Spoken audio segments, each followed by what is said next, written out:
Alors, ce soir, je vous propose dans cette vidéo de balayer un petit peu tous les différents déplacements latéraux et de les schématiser avec une banane. Donc, vous allez voir dans quelques secondes. Donc, hop, regardez, on est allé exprès acheter des bananes. Enfin, en tout cas, oui, des bananes pour que j'en ai au moins une pour vous montrer ça. Vous savez sans nul doute que les déplacements latéraux euh, interviennent à un moment donné où on veut développer l'engagement des postérieurs, l'équilibre des chevaux, la symétrie, améliorer la symétrie et réduire l'inflexion naturelle des chevaux, puisque les chevaux sont tous soit droitiers, soit gauchers, donc du coup on a du mal à les avoir droits dans la rectitude, on a du mal à obtenir l'incurvation du côté un petit peu, du côté, hop, laissez-moi réfléchir, on a du mal à obtenir l'incurvation du côté un petit peu long et on a toujours le cheval ployé du côté un petit peu court. Et du coup, les déplacements latéraux font partie de la panoplie des outils dont dispose le cavalier pour améliorer la décontraction, améliorer la souplesse latérale, améliorer l'incurvation, améliorer la capacité du cheval à travailler aussi bien à droite qu'à gauche pour, en définitive, avoir un cheval droit, un cheval dans la rectitude, puisque c'est ça l'objectif absolu, même si c'est toujours un petit peu difficile et qu'il y a toujours une tendance et une préférence, comme nous, hein, les préférences motrices, soit à droite, soit à gauche, mais notre objectif, c'est d'essayer de rendre nos chevaux autant à l'aise d'un côté que de l'autre. J'en parle beaucoup, je vous explique dans beaucoup de vidéos, notamment sur YouTube ou dans mes articles de blog, certaines règles à éviter pour ne pas aller contre cette envie de symétrie et surtout dans cette idée de décontraction. Mais tout ça pour vous dire l'importance des déplacements latéraux. Donc il y en a plusieurs de déplacements latéraux, des plus simples jusqu'aux plus complexes. Et c'est vrai que parfois on peut se mélanger un petit peu les pinceaux, d'autant plus que certains demandent du pli dans le sens du mouvement, d'autres du pli dans le sens inverse du mouvement. Certains sont beaucoup plus complexes à obtenir que d'autres, donc entre guillemets il y a une chronologie logique à respecter. Et le schéma corporel dans lequel le cheval doit se déplacer en fonction du déplacement latéral souhaité n'est pas toujours le même. Et c'est là où parfois on peut se retrouver un petit peu dans l'incompréhension. Alors, je ne vais pas prendre le temps de vous détailler chacune des aides ou complètement tous les bénéfices de chacun parce que du coup, ça prendrait un petit peu de temps et c'est d'ailleurs ce que je fais beaucoup plus longuement avec mon ami Bertrand Le Barbier qui est un cavalier de haut niveau de dressage dans la masterclass dont vous pouvez prendre connaissance avec le lien que je vous ai mis en dessous de la vidéo ou au-dessus d'ailleurs, je ne sais pas trop. Là, aujourd'hui, dans cette vidéo, le but, c'est vraiment que vous ne fassiez plus d'impair, que vous soyez capable de ne plus vous tromper entre une épaule en dents, ok, c'est comme ça que le cheval doit bouger, une tête au mur, c'est comme ça, c'est pas une croupe au mur, la cession, et ainsi de suite. Donc je vous propose pour cela, du coup, de vous expliquer avec ma banane comment le cheval doit se déplacer. Je vous demanderai un tout petit peu d'indulgence parce que comme vous pouvez le voir, je vais m'amuser moi à déplacer la banane devant vous, mais pour que la caméra puisse me prendre dans le bon sens, il y a une inversion gauche-droite. Et en plus de ça, moi, je mélange ma gauche et ma droite. Donc des fois, il faudra que je bidouille un petit peu dans mes mains pour être sûr de vous montrer les choses dans le bon sens. Ce qui est sûr, c'est que, hop, on va faire comme ça. Nous allons prendre donc cette banane avec ici, hop, la tête de notre cheval et la queue de la banane sera la queue de notre cheval. Alors, puisqu'elle est comme ça, ma banane, hop, voilà, je vous la montre bien, voilà. J'en profite avant toute chose de vous montrer, de vous schématiser aussi l'importance de l'orientation de la ligne du dessus avec cette banane. Le travail dans la rondeur, rond et bas, rond et moins bas, peu importe, le travail juste pour un cheval, c'est une ligne du dessus qui s'arrondit de la tête à la queue, de la queue à la tête en fonction de comment vous voyez l'équitation, peu importe. Il n'y a pas de bonne ou de mauvaise équitation. Certains vous diront que c'est d'abord derrière dont on s'occupe et ensuite devant. D'autres vous diront que c'est d'abord devant et ensuite derrière. Là, en soi, chacun voit midi à sa porte. Les seuls qui vous diront c'est comme ça et pas autrement, ben, fuyez-les. Maintenant, ceux qui vous disent « moi, je vois les choses comme ci et pas autrement », bah, ça, c'est évident, on a tous des préférences dans notre vision des choses. Moi, personnellement, je suis convaincu qu'il faut d'abord décontracter devant pour orienter l'encolure qui oriente délicatement le dos et là-dessus venir y mettre du mouvement. Ça ne veut pas dire que j'ai plus raison que ceux qui vous diront que c'est le contraire qu'il faut faire, ça veut dire que moi, c'est comme ça que l'équitation me parle. En tout cas, la bonne équitation, le cheval doit se déplacer dans sa ligne du dessus comme ça et certainement pas comme ça, avec la tête en haut, le dos bien creux et les postérieurs loin. Et malheureusement, le gros travers de l'équitation qui prône une nuque pointe plus haut, on arrive vite à ce travers-là. On pourra vous dire que dans l'équitation qui prône une vision de la ligne du dessus un petit peu ronde et basse, on peut tendre vers le cheval qui s'encapuchonne, c'est vrai, tout à fait, sans souci, et c'est autant à éviter qu'un cheval comme ça. En réalité, les choses à éviter sont les extrêmes et les travers de chacune des méthodes. Donc ça, c'était juste pour le côté longitudinal de notre cheval. Maintenant, pour le côté latéral, mon cheval, lorsqu'il est comme ça, alors je vais le mettre comme ça sera plus facile, là, il est incurvé de ce côté-là. D'accord? Donc là, son côté court, c'est celui-ci, son côté long, c'est celui-ci. Donc il étire ce côté-là, il raccourcit ce côté-là. Quand je lui demande de faire le contraire, bien souvent, on se retrouve en difficulté parce que le côté court sur lequel il n'avait aucune difficulté à raccourcir, bah, il va avoir du mal si je cherche en fait à étirer, sans retourner ma banane, à étirer ce côté-là, bah, la banane elle va casser. C'est là la grande difficulté de la symétrie, c'est que malheureusement on n'a pas un cheval latéralement comme ça, on a un cheval latéralement voilà, comme ça, avec un côté court et un côté long. Donc si je lui demande à ce côté-là de s'étirer de l'autre côté, je risque de le casser. D'où l'importance du travail d'incurvation, du travail de flexion, du travail d'assouplissement latéraux par les déplacements latéraux pour peu à peu avoir un cheval autant capable de faire ça que ça. D'accord?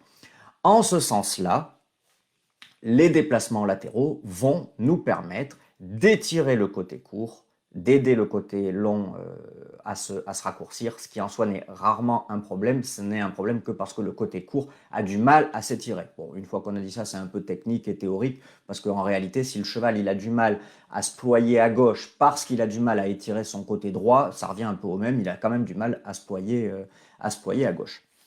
Donc pour les déplacements latéraux, vous en avez plusieurs et je vais essayer de respecter un ordre qui, moi, me paraît l'ordre le plus progressif et le plus logique pour aborder les déplacements latéraux, notamment avec un cheval qui n'aurait pas l'habitude, un cheval raide ou un jeune cheval. Le tout premier, à mon sens, je sais que s'il y a des dresseurs purs, ici, ils vont se retourner derrière dans leur divan, ils vont faire des bonds dans leur fauteuil parce que pour eux, ce n'est pas vraiment un exercice d'assouplissement, enfin ce n'est pas un déplacement latéral en tant que tel, même si c'est un exercice d'assouplissement latéral, c'est tout simplement les hanches à l'intérieur. Alors je vais essayer de mettre ma banane dans le bon sens, hop, voilà.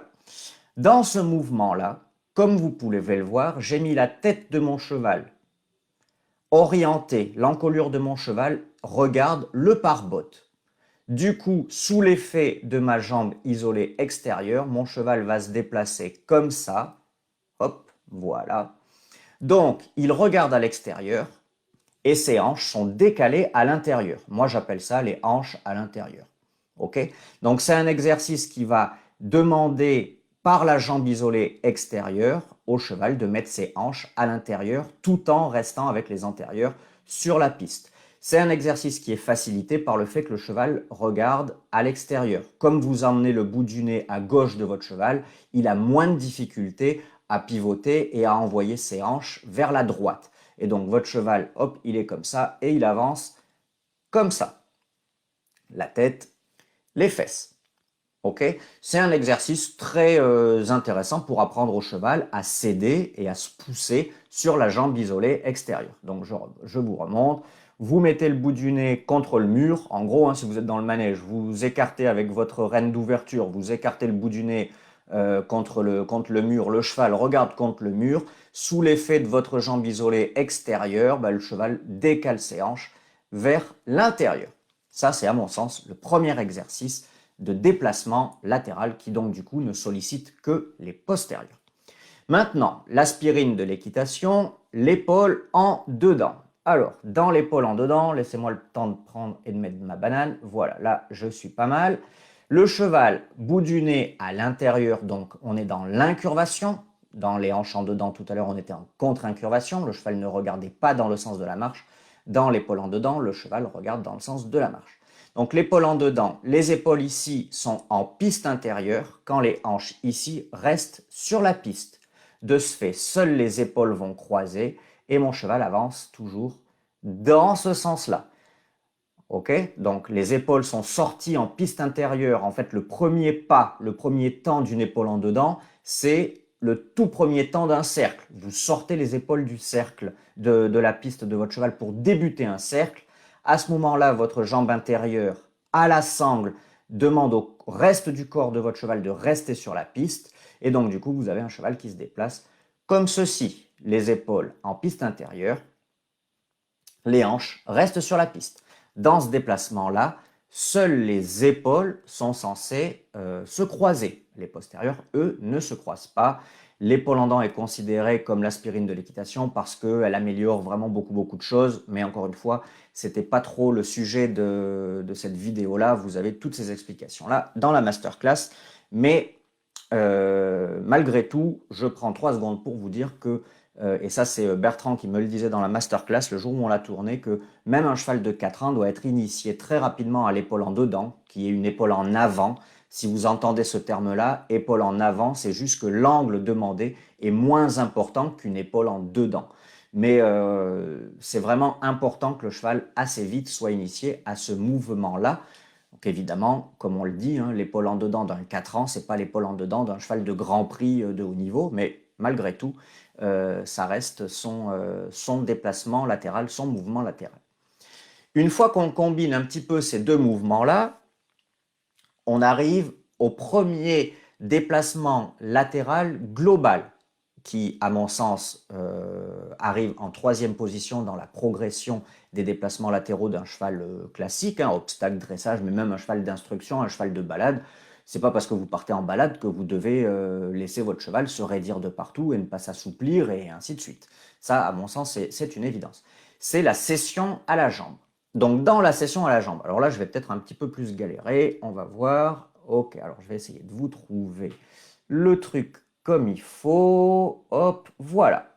Dans la cession à la jambe, votre cheval va partir d'ici, donc d'une sortie de coin, pour faire en fait une diagonale, hop, vers là-haut. Voilà, donc j'espère que vous m'en voudrez pas, mais je pense que c'est quand même assez visible. Donc comme vous pouvez le voir, ces épaules entament le mouvement, d'accord? Ces épaules entament le mouvement et ses hanches cherchent à le rattraper. Le cheval est malgré tout très légèrement contre-incurvé. En réalité, idéalement, il faudrait qu'il soit droit, mais dans la cession à la jambe, le corps du cheval doit être le plus parallèle possible à la piste, mais une légère contre-incurvation, un léger pli inverse à la direction empruntée est toléré. Donc en fait, votre cheval, il est comme ça, et hop, il se déplace jusqu'à la piste, ici. Il ne faut pas tomber dans le ça, d'accord? Ce qui du coup donnerait un cheval qui en fait a les hanches qui partent avant les épaules. Quoi qu'il arrive dans tous les déplacements latéraux, les épaules doivent partir avant les hanches et les hanches cherchent à le rattraper. Donc comme vous pouvez le voir, c'est galère parce qu'en fait il y a du soleil en Normandie. Donc comme vous pouvez le voir, voilà, donc là l'angle est pas mal. Les hanches vont aller vers le bout de la diagonale, les épaules vont aller vers le bout de la diagonale et les hanches vont les rattraper. Hop, et du coup on se balade comme ça. Donc dans la cession à la jambe, les épaules croisent, les hanches croisent pour les attraper, les épaules croisent, les hanches croisent pour les rattraper. Donc vous ne pouvez plus déjà vous tromper entre les hanches en dedans, l'épaule en dedans et la cession à la jambe. Maintenant, on va aborder les 3 mouvements les plus complexes dans ces fameux exercices de déplacement latéraux. On va commencer par la tête au mur. Alors, dans la tête au mur, laissez-moi retrouver ma banane. Hop, voilà, on va la mettre comme ça, comme ça, comme ça, comme ça. Non, c'est pas comme ça. Voilà. Alors, hop, il faut que j'arrive à trouver le bon angle. C'est pas évident en fait, hein. Voilà, là c'est bon. J'espère que vous voyez bien. Dans la tête au mur, en fait, le cheval a la tête face au mur, d'accord, et le reste de son corps en piste intérieure. Alors là, j'ai beaucoup d'angles pour vous montrer. Donc, dans la tête au mur, c'est un peu la même chose, si vous voulez, que tout à l'heure, les hanches en dedans, sauf que là, le cheval est incurvé. Le cheval regarde dans le sens de la marche, et vous essayerez avec votre cheval, c'est nettement plus complexe que le contraire. Donc, du coup, dans ce mouvement-là, l'encolure est ployée dans le sens de la marche, hein, vous voyez bien l'incurvation dans le sens de la marche.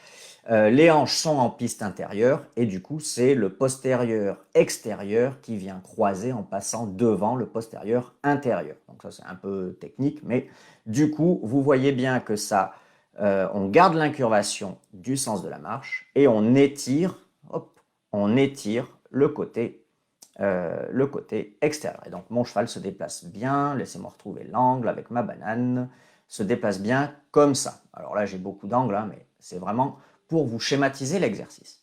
Maintenant on va faire la croupe au mur. Alors hop, je retrouve, voilà.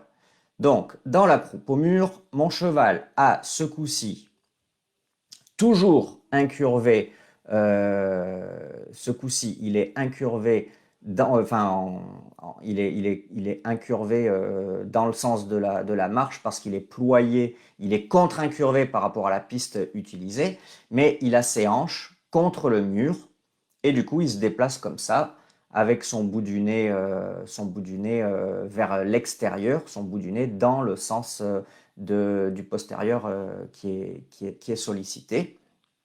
Donc du coup vous avez un cheval qui a les hanches contre le mur et les épaules à l'intérieur.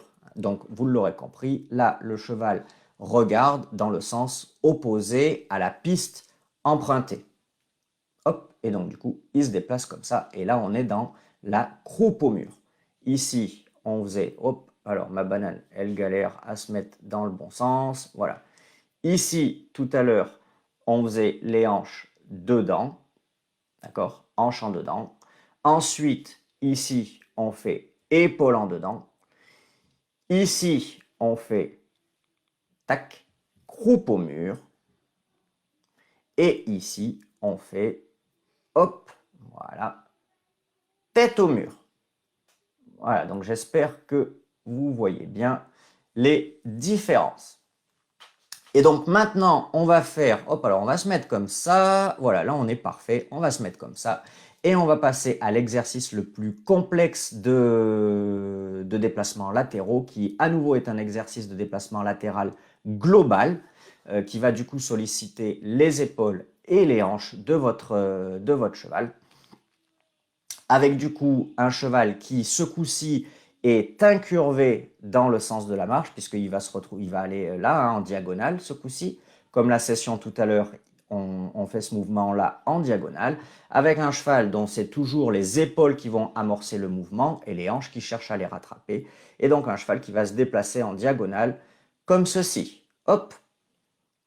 Alors la difficulté réside, encore une fois, dans la demande de déplacement latéral et d'effort de croisement du côté qui s'étire. Là où tout à l'heure, dans la session, hop, voilà, dans la session tout à l'heure, notre cheval galérait moins, ce postérieur-là, ici, bah, en gros, pour faire une session, ce postérieur-là galère moins, ok, que si notre cheval fait le même mouvement, donc c'est toujours le même postérieur ici dont je vous parle, qui vient croiser, passer par-dessus l'autre, donc dans l'appuyé. Donc ce coup-ci, c'est l'appuyé.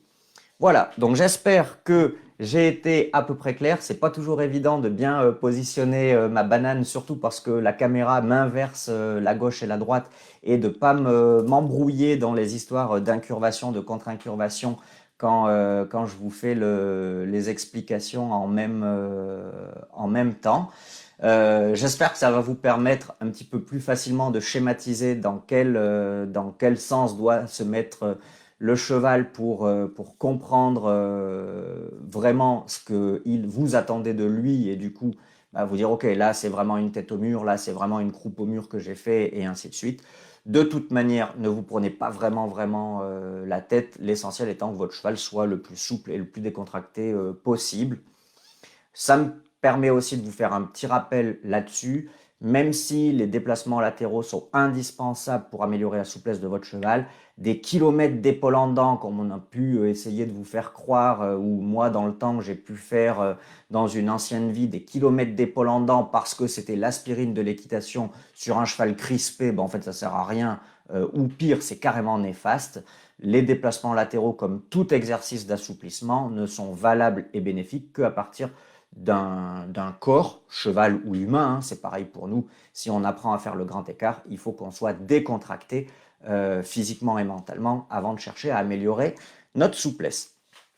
Donc j'espère que cette vidéo va vous permettre de mieux y voir et de moins confondre maintenant ces différents mouvements-là.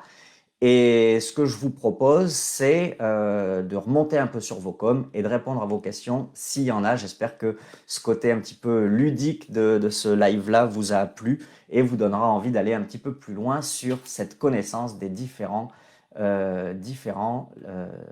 mouvements, exercices latéraux.